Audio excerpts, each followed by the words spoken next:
Hey, what's going on? Jeff Ratcliffe here. You know, every year in fantasy football, we're looking for that breakout guy, the guy who can make the leap to the upper echelons of fantasy football. And at wide receiver this year, I think there are 4 wideouts who stand out as guys who can make that leap and potentially become elite fantasy options. But before I get into them, you know, there's nothing that goes better with football than beer. And if you're anything like me, you don't want to be drinking that bad stuff on a football Sunday. You want a good craft beer, but sometimes you just can't get all the best beers in your area. Well, the answer to the question, it's Tavour. Tavour can ship unique craft beers to your door, and we have an opportunity for you. All you have to do is use the promo code PFF Beer. That'll get you $10 in beer money after you spend $25. That's promo code PFF Beer.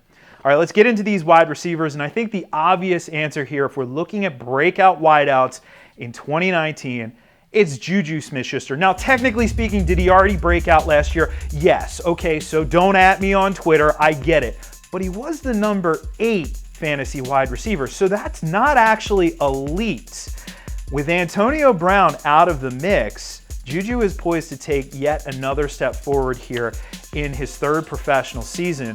Now, the thing about it, of course, Antonio Brown was a gravitational force, and he sucked up a lot of targets in that offense.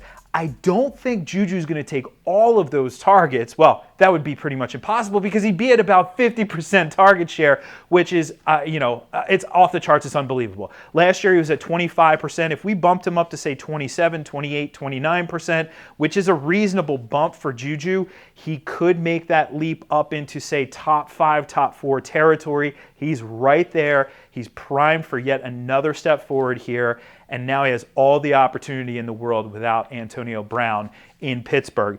After him, we'll go down just a little bit to Mike Evans. And I don't know why this guy doesn't get enough love in the fantasy football community, but he doesn't. And look what he's done over the course of his career. 5 professional seasons, 1,000 yards in each one of those seasons. He quietly had a 1,500-yard season last year. And then you look forward to this season, and Bruce Arians now taking the reins as head coach. It's a vertical offense.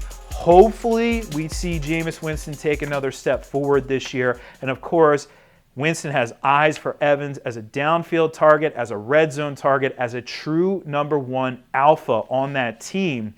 Mike Evans, primed to take yet another step forward for fantasy purposes. And you don't have to pay a premium price for him. You're still going to have to draft him relatively early, but you're not drafting Mike Evans in the 1st round, and he could be one of those guys who cracks the top 5 at wide receiver in scoring this year.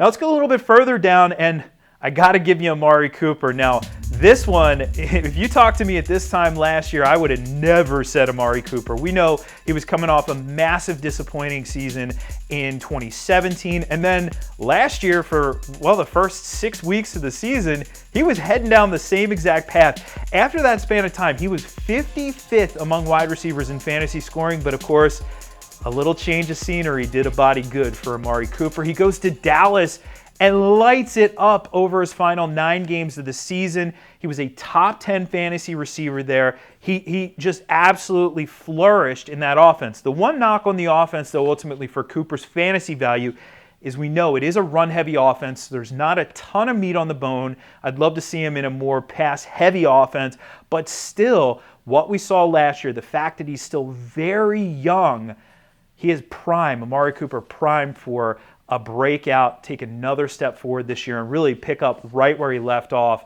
at the end of last season. Now, I'll dig a little bit deeper now for the last one. The 4th name on my list is Kenny Golladay. And, you know, if people sort of, love to hate Mike Evans for fantasy purposes, they love to love Kenny Golladay for fantasy purposes. Everybody's on this guy, and for good reason. He has the athletic traits that you just simply can't teach, and we saw him take a big step forward last year, but he didn't really break out per se.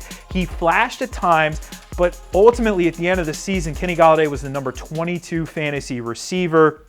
So not quite there just yet, but you look at that offense, Golden Tate is out of the mix. Marvin Jones seemingly can't stay healthy. There's really nobody else to compete other than Jones with Golladay for targets. So there's lots of opportunity for Kenny Golladay to take yet another step forward. Now, we saw Matthew Stafford regress a little bit last year, so we're going to see him bounce back. But Kenny Golladay, if there's a guy, outside of the top 12 who's primed, or even top 15 who's primed to crack the top 10, it's Golladay this year in 2019. You want to see where these guys all come out in our rankings? Go check those out. We have rankings for redraft, PPR, non-PPR, half-point PPR, dynasty, you name it, we have it all, plus projections over at ProFootballFocus.com.